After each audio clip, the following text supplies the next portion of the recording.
আজকে স্বপ্নগর পত্রিকার অনলাইনে আমাদের সাথে থাকার জন্য আপনাদেরকে সাধুবাদ জানাই। আমি সৈয়দ রেজওয়ানুল হাবিব। আপনারা দেখছেন আজকের বিশেষ বিশেষ খবর।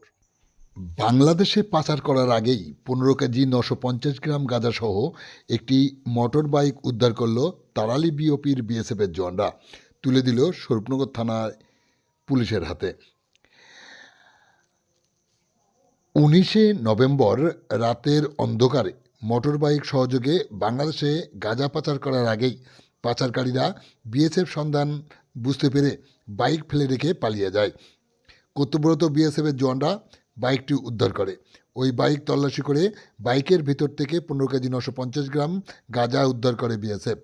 পরের দিন অর্থাৎ 20 নভেম্বর সকালে উদ্ধার হওয়া গাঁজাসহ ওই মোটরবাইকটি স্বরূপনগর থানার পুলিশের হাতে তুলে দেয় বিএসএফ। স্বরূপনগর থানার পুলিশ উদ্ধার হওয়া গাঁজাসহ ওই বাইকটি বারাসাত জেলা আদালতে পাঠায়। আপনারা দেখছেন সেই সময়ে ধারণকৃত ভিডিও চিত্র আজকের স্বরূপনগর পত্রিকার অনলাইনে।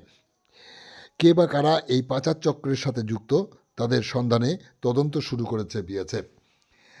আপনারা দেখছেন সেই সময়ের ধারণকৃত ভিডিও চিত্র।